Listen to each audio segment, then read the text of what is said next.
You're listening to Kerry Lutz's Financial Survival Network, where you get valuable information you just can't find anywhere else. To thrive in today's trying times, you need the Financial Survival Network, now more than ever. Go to financialsurvivalnetwork.com and get your free newsletter and gift. Financial Survival Network, now more than ever. Welcome. You are listening to the Financial Survival Network. I'm Kerry Lutz, and today is 7/26/21. Well, in busier times, Rick Rule, you know him from Sprott. Everybody knew him. Now, Rick likes to be referred to. You want to be referred to as investor, speculator, and all-around expert. Well, I added the expert, but you know it's true. And, hey, you're, for lack of a better term, semi-retired, or maybe you're just doing what you always wanted to do and probably spending more time at it than you used to. But if you got a question for Rick, we'd love to hear it. Just send us an email, kl@kerrylutz.com. But Rick, it's great to have you back. And this is the first time I've spoken with you since you redefined your priorities and your position. How are things going? Kerry, it's a pleasure to be back with you, first of all. I would describe my current state as more emancipation than retirement. I'm still working fairly hard, but I've divorced myself from any regulated capacity, and I've also divorced myself from any managerial capacity. So I'm sort of now doing what I want, when I want, for whom I want. And so life, in fact, is grand. Thank you. Well, that's always good to hear. And, there's nothing wrong with a move when it's a move for the better. And we see your interviews around YouTube and around the internet continuing unabated. So that's a good thing. And, I guess you got to know when it's time to really change. And what do you think it was that made you say, like, I got to do something else at this point? I've been doing this for so long. It's time to evolve. If you go back to 2011, 2012, my money management business had grown so big that I was spending more time managing the business than I was managing money, which I felt was dishonest. So I sold my business to Sprott so that I could be part of a team that had more managerial competence, being part of a bigger whole, and of course, taking advantage of the Sprott brand. In 2013, I said to three important constituencies, my customers, my partners, and my shareholders, that I would see them through the bear market, that I thought the bear market was going to be long and vicious, and I thought that all three constituencies would benefit from my presence. Fast forward to last year, it was pretty clear that we'd gone from a bear market into a bull market. I had fulfilled my commitment. I was 68 years of age. And the frustration in dealing with securities regulations, which often impeded my ability to service my customers as opposed to aided my ability to service my customers, those frustrations became more and more dramatic. At the same time that the very size and success of Sprott was causing me to spend more time on administration again rather than less. So I just decided in good old cowboy fashion it was time to hang up the spurs. Okay. Well, Lutz's first rule of business is any business you go into, you will wind up spending the largest amount of your time doing the things that you like to do the least, and you will spend the least amount of time doing the things you like to do the most. It's just a fact of life, and you kind of have to go with it. So, but now your time is your own, so we could get your candid opinion. What do you see the state of the real economy, both in the United States and the world? Is everything all hunky-dory, or are they kind of like hiding the bad news? I think some of both. I think there's surprising underlying strength. Some of that is false, of course, due to artificial liquidity. But we also are continuing to enjoy the reduced capital requirements in the private sector that are affected by technological advances. The big thinkers would have us to believe that the relatively strong economy that we're experiencing worldwide is a consequence of better government, which is laughable.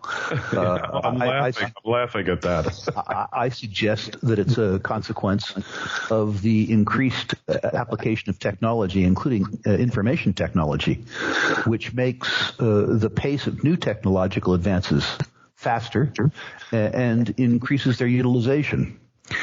I certainly believe that a lot of what we see masquerading as a good economy, which is to say, as an example, strong bond markets despite negative real interest rates, and strong equities markets are artificial. Consumer spending in some markets, that is to say Western markets, is also partly artificial, given quantitative easing and so-called stimmy. There is, however, an underlying strength that is surprising, I think mostly as a direct consequence of technological innovation, and particularly in frontier markets. The ability, as an example, that capital-starved African markets have to move ahead fairly rapidly, as they are doing, by employing technology and bypassing some of the capital-intensive stages that the rest of the world had to go through, means that economies, as an example, like Kenya and Malawi, are really surprising us to the upside. So looking beyond our shores, and perhaps the emerging economies are enough to keep the world afloat, but the new normal, it feels similar to the old normal, but it's got some striking differences, doesn't it? Just take a walk down Main Street, you see empty storefronts, all these things that have gone on. Well, certainly, Kerry, some of the things that concern me is that I think that we're overdue for a reckoning. I've been investing for 45 years, and it seems, whether I deserve it or not, every 10 or so years, the economy delivers me a good spanking. I remember the 87 crash. Well, I remember the tech wreck in 2000. Well, I certainly remember 2008, although I remember it fondly as opposed to the way other people remember it. And I suspect that we're overdue for a reversion to mean. Doesn't mean it has to happen. I also suspect, and I'm not an economist, Gary, I suspect that the economy that we've enjoyed since 2008 is more a function of artificially low interest rates and stimulus than it is increases in productivity or increases in world trade. And it's difficult for me to believe that the world didn't experience more real economic difficulty as a consequence of the virus-induced shutdown. So it wouldn't surprise me if after this wonderful 14-year-long party that we've had, that we didn't experience some form of hangover. That's normal and natural. And I'm very concerned about what might happen to the extent that the market ever got control of interest rates again. This 1.2% yield on the U.S. 10-year Treasury, were it to revert to mean, the U.S. 10-year Treasury would be yielding 150 basis points over the CPI stated rate of inflation, which is to say that the U.S. 10-year, if the market were to take over, would be yielding almost 6, which means that 30-year fixed mortgages would be 7.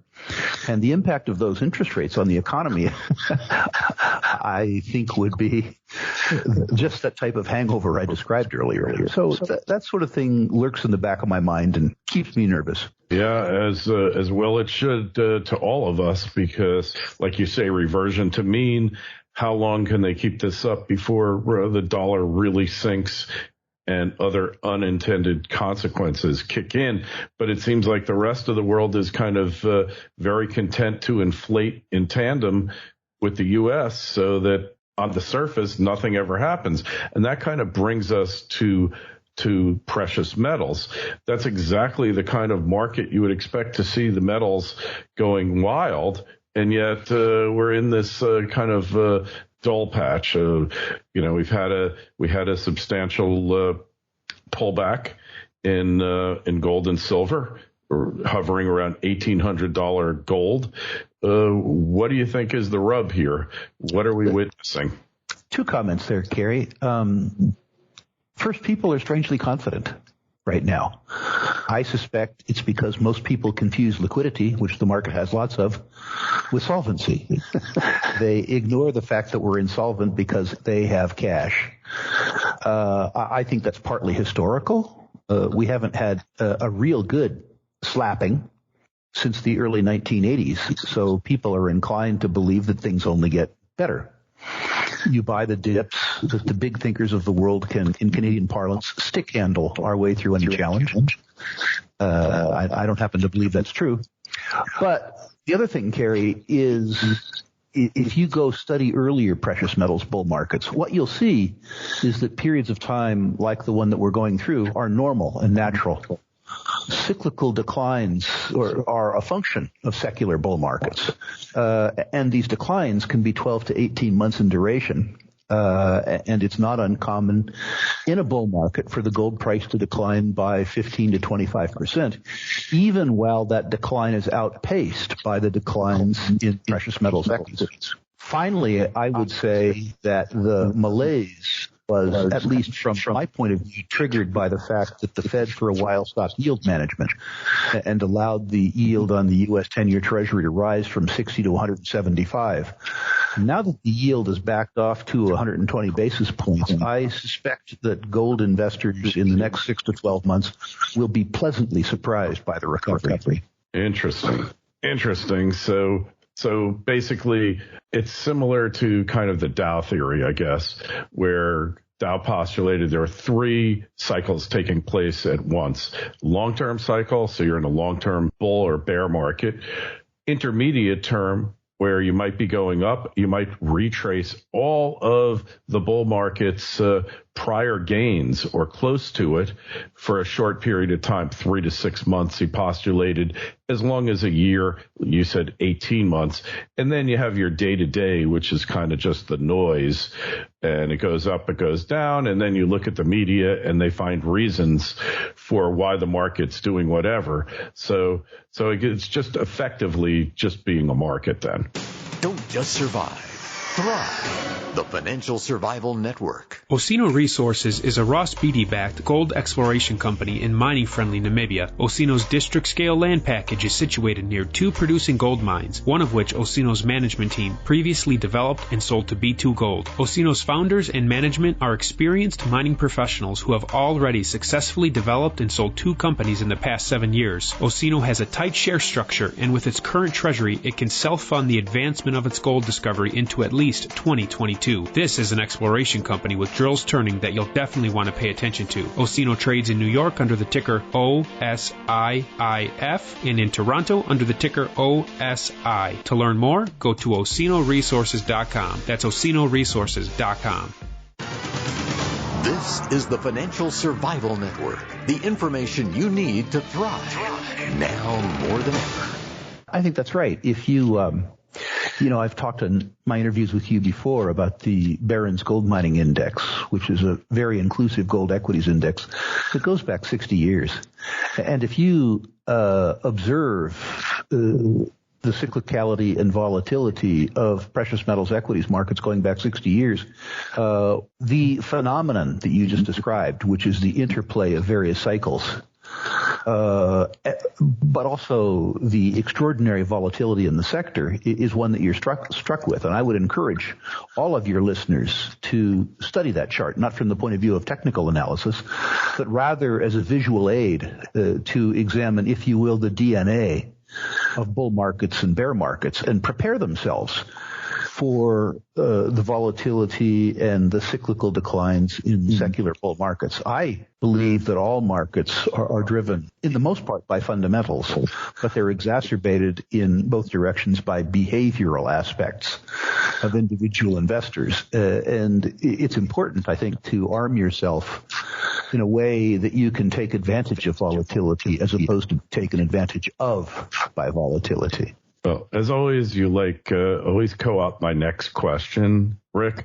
You just have a habit of doing that. So I was going to say, is this a real buying opportunity here for these miners, for high quality ones? And obviously you have to use a very fine sieve to find those companies, because there are a lot of, let's just put it charitably, lifestyle companies out there. And hey, I'm all for lifestyle, but my lifestyle, I'm not into keeping other people in the lifestyle they've become accustomed to, if you will.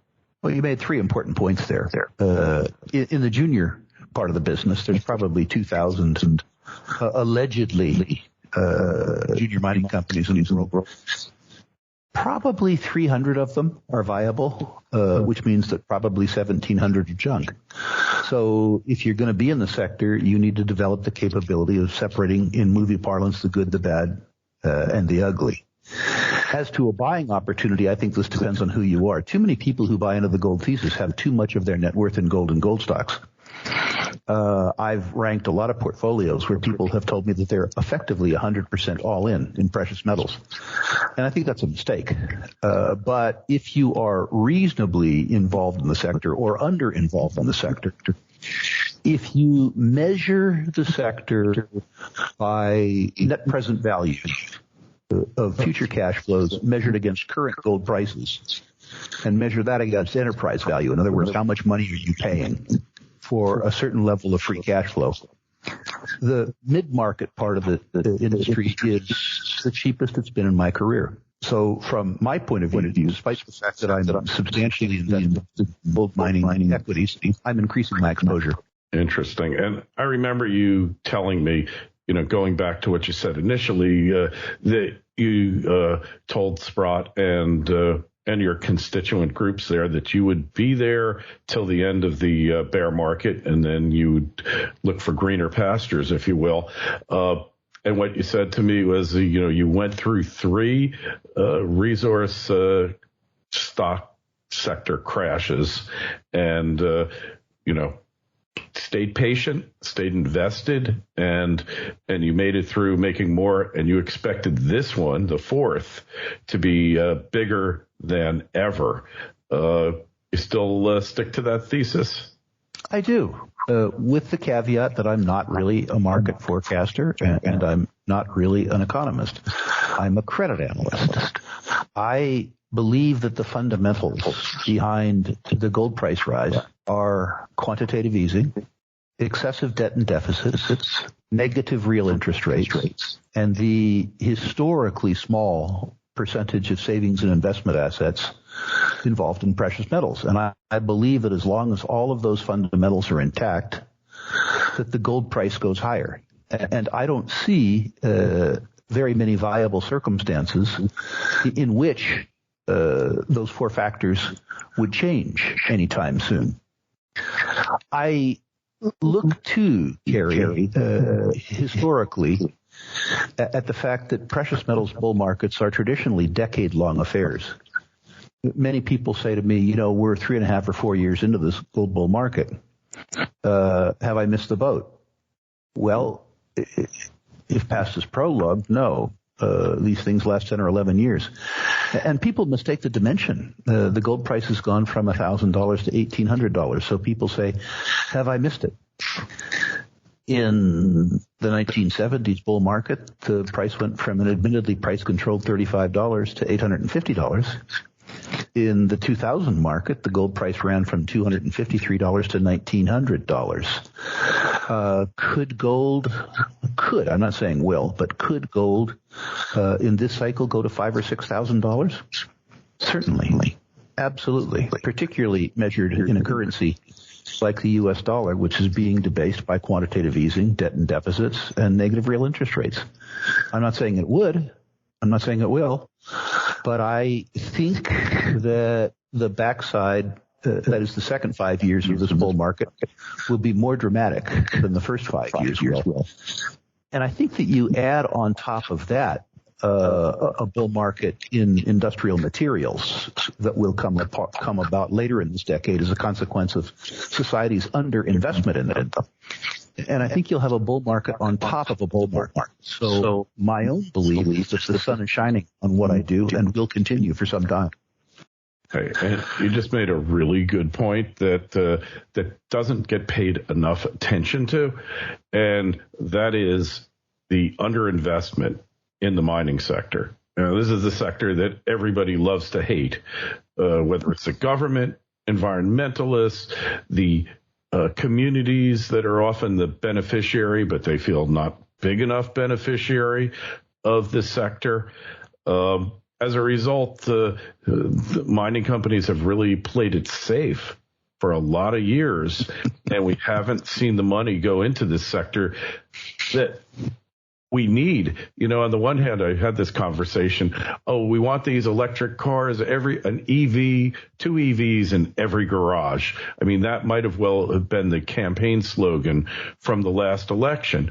On the other hand, we don't want to allow them to build any more copper mines or nickel or lithium or whatever. We want to stop it all.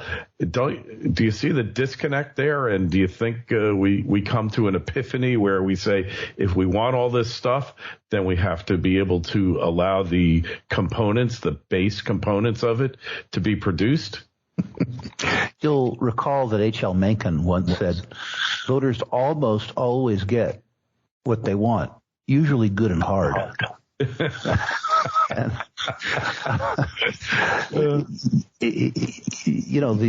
the only thing that you can do is prepare yourself for circumstances that you think are inevitable. Certainly, with regard to the first part of your question around the negative perception around mining companies, to some substantial extent, we deserve that lack of trust. The environmental record of the mining business when I got into it in the 1970s wasn't too bad. It was deplorable. And so we deserved to be viewed as despoilers. Secondly, the industry was, and to some extent still is, corrupt. The lifestyle companies, which is to say stealing from your own shareholders, is one thing. But the political games that were played, the bribes, the fact that taxation went to the center, but the regions literally and figuratively got the shaft, was problematic. And then, of course, in the decade 2000 to 2010, when we experienced wonderful increases in commodity prices, including gold, the companies were so mismanaged that on an industry-wide basis, cash flow per share declined. It took special skill to have declining free cash flow per share when your product went from $250 an ounce to $1,900 an ounce.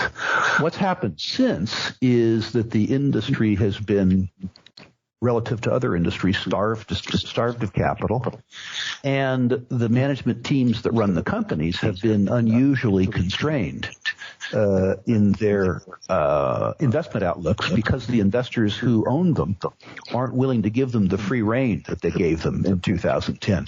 As always, Kerry, the industry's fighting the last war. Yes. So I just believe that higher commodity prices for any commodity that's necessary for the continued ascent of humankind are going to do not merely well, but really well. Look, as an example, at the Resolution copper deposit in Arizona. It was discovered about 25 years ago.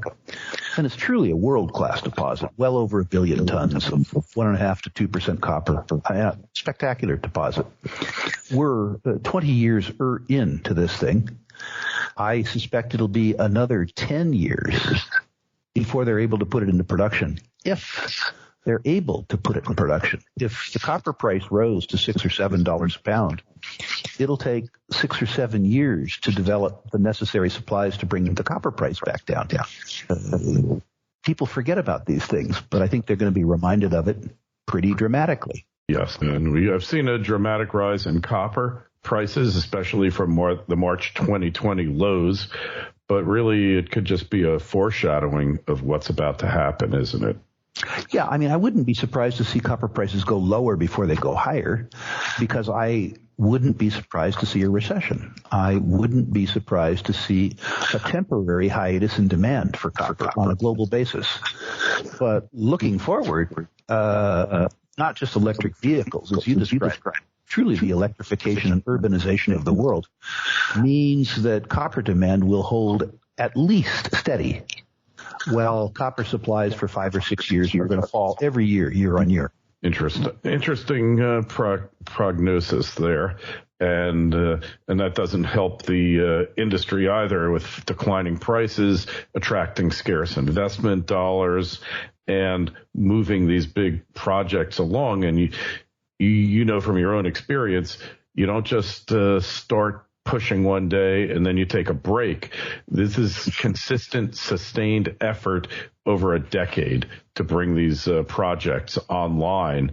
And there's got to be a better way to do this, Rick. What are your thoughts on it? I don't think there is a better way to do it. I think the industry is always going to be messy. It's always going to be cyclical. It's always going to be volatile. And if you understand that, you'll make money in it, while your competitors will continue to lose money. I think saving the world is too big a challenge. You need to save yourself and your tribe as best you can. Look out for number one. Look out for yourself, your family, your friends, your community, and then worry about the rest of the world in exactly that order. And I think that's very valid, because, hey, a lot of people want to save the world, but nobody seems to really have any idea how to do it. So in the meantime, you got to be around to fight the next battle. And that's what you're doing. So just tell us where we find you, how we sign up for your mailing list to get your latest missives. Yeah, I'll give everybody an incentive to do it. I'm reached personally, by the way, at rick@ruleinvestmentmedia.com, all one word. But to give people an incentive, I'm, as always, willing to personally rank people's natural resource investment portfolio. To do that, people can go to a web form, sprottusa.com/rankings. Enter your natural resource stocks. Please no pot stocks. Please no technology. Please no crypto.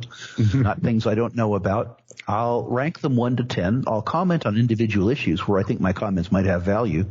And for people who include charts in the question and comment section, I'll send them the Barron's Gold Mining Index, which we referred to earlier in this interview.